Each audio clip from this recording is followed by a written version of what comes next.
So looking into another aspect, eating disorders, I think, is another very hot topic regarding mental health.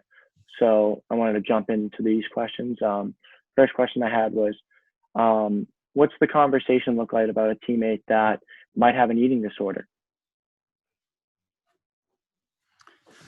Yeah, that can be really difficult. Sometimes that's even harder than anxiety or depression to talk about, because there's going to most of the time be a natural defensiveness of anybody who is struggling with it.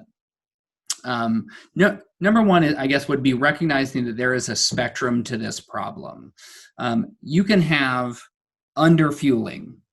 An athlete who just doesn't sort of like eat enough. We often in medicine call it disordered eating, this idea of like, I'm just not keeping up. And it's not necessarily this big intentional thing like restrictive or what we call binge and purge, where somebody will make themselves throw up afterwards so that they don't gain those calories. Sometimes it's just like, I'm not keeping up.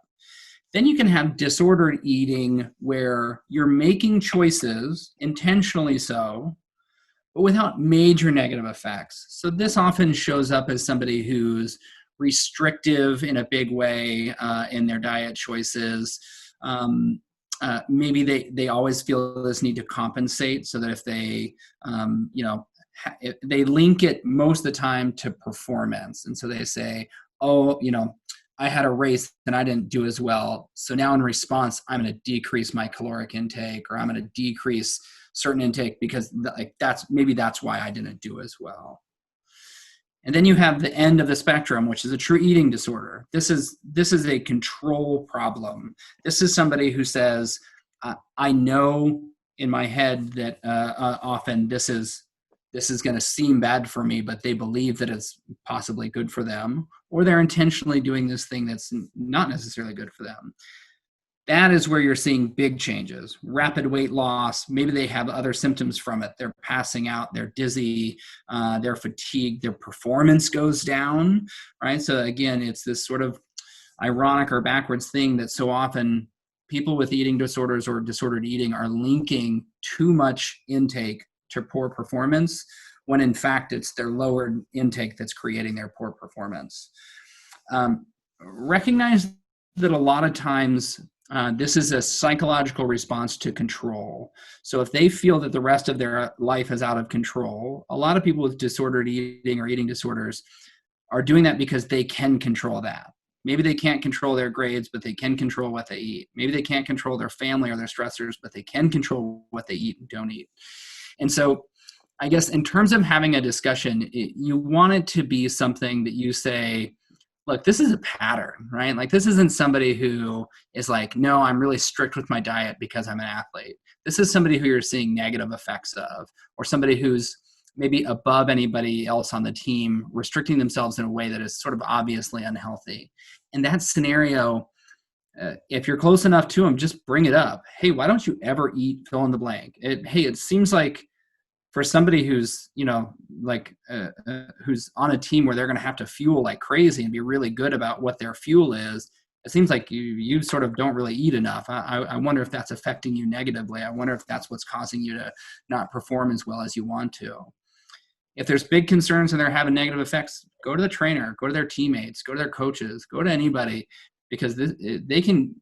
It's not just weight loss. The negative health effects of an eating disorder are so huge and can be so broad in terms of how it can affect the body that you want to be pretty aggressive about it. Like you made point of, athletes have to really take care of their bodies, really fuel their bodies as they're taking a beating with practices, lifts, and sleeping and things like that. So are there any tips you have for properly fueling your body, nutrition, things like that? Yeah, I think I think people need to be more aggressive about this, especially young athletes. When you're young enough, you can often get away with it, but I think we don't pay attention enough to how big of a component of our health our diet is. Number one, I would say if you're somebody who has struggled with that, struggled with stress reactions or stress fractures, struggled with weight loss, struggled with irregular periods if you're a female, if you're somebody who just seems like, hey, I've got some struggle, like I'm trying to keep my weight down but my performance up, see a nutritionist. Again, be aggressive about it. There's no reason not to be. It's seeing a nutritionist, to me, from an athlete's perspective, seeing a nutritionist is like having a strength trainer or an athletic trainer or anybody who's trying to help you. There's no reason that you wouldn't go talk to somebody if that's their whole if that's what their profession is, right? Like if you're saying, I want to maximize every aspect, and if you look at every professional in any sport, they're all working with nutrition, either a part of the team or on their own. It's a huge aspect, and you can do any version of that. I think the big thing that's difficult is that there's not one way, right? Like if you can look at athletes at the highest level who say, I'm purely plant-based, I don't eat any meat. And that's fine if you've got somebody guiding you so that you know that you're getting the proper protein, proper fats, proper carbohydrates, proper everything, vitamin intake so that you don't struggle with it. At the same time, you don't have to be plant-based. You don't have to be vegan or gluten-free or any other fill in these terms that have become so popular. The reality is that there is variations of every diet for every sport, but there are not variations in what people need. Athletes need carbohydrates. Athletes need protein. Athletes need fat. They need calories. And if you don't see somebody, a nutritionist or somebody who's skilled in it, and try and take it out on your own, I think there's a big danger. Risk for health, risk for performance. Again, in the same way that you wouldn't say like, oh, I'm going to do, I don't want to talk to a strength trainer. I want to do all of my own lifting. Doesn't mean that you can't do it, but your ability to do it well might be limited significantly. Moving more off of nutrition and looking into drugs and alcohol in this sort of conversation, are these two things that can lead to mental health struggles as well as depression and anxiety? Absolutely. And it's a real chicken or egg problem, because I think that people can have anxiety or depression related to substance abuse, and then anxiety or depression can lead to substance abuse. I think that they are sort of hand in hand. They are not a good combo. They both can magnify, and I think much more often than drugs or alcohol causing anxiety, depression, what they are more likely to do is magnify it. And the key there is that it's poor use, right? I think somebody who has a couple of beers with their buddies, or goes out and adults who have a glass of wine on a consistent basis, they are not causing themselves depression or anxiety. They're not likely magnifying depression or anxiety. But abuse of alcohol or drugs can absolutely do it. And it does that in two ways. One is it's utilized too often as a treatment, right? So if people say, oh, I'm just so anxious, I'm going to just go let loose, and I'm going to, do whatever substance abuse that they're going to do. Number one, it's not going to help you. It's going to distract you.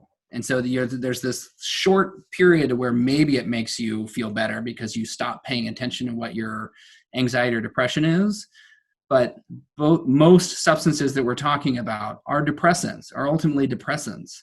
Alcohol is a huge one. We don't think of it as a depressant because you think of how people get ramped up around alcohol, but in reality, it's very much a depressant. And it can then afterwards, that fall off of that being gone, now magnify, everything's back. Plus now you feel guilty about it. You feel guilty about what you've been using. You feel guilty about your choices. It often leads to guilt behaviors. Maybe you're sexually active with somebody that you wouldn't have otherwise. Maybe you've made other choices, eating, activity, legal recourse, something where you're in legal trouble. It's a tough lane to go down and not have trouble with if you try and mix any underlying anxiety or depression and then you add alcohol or drug abuse. It's a big problem. So what do you do if you are concerned with someone's use of substances?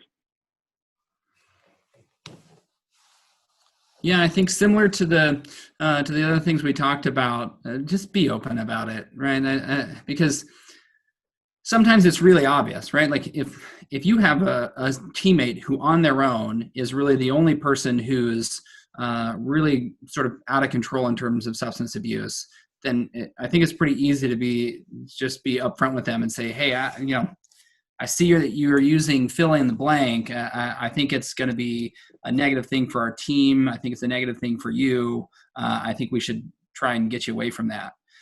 If it's a more of sometimes the problem is that maybe everybody is, especially with alcohol, maybe everybody's using it some, but one person seems to be using it more than the rest or is losing control. I think give them a sense that, hey, like, we're worried about you. And if it's, you don't want to make them feel ganged up on. And so sometimes maybe it's less we and more I, right? Like one-on-one is easier than like, hey, the rest of the team is all talking about you. That's going to make them feel alienated. But I think if you can just say, hey, we should stop doing this. We're in season. We've got games coming up. I'm worried about how much this is going to affect us. Let's, be willing to jump on a plan with them where they're using it less and you're using it less, or maybe not at all. But I think if it seems like they're not aware of it or they're unwilling to accept it, then maybe you got to get other people involved, trainers or coaches or anybody else.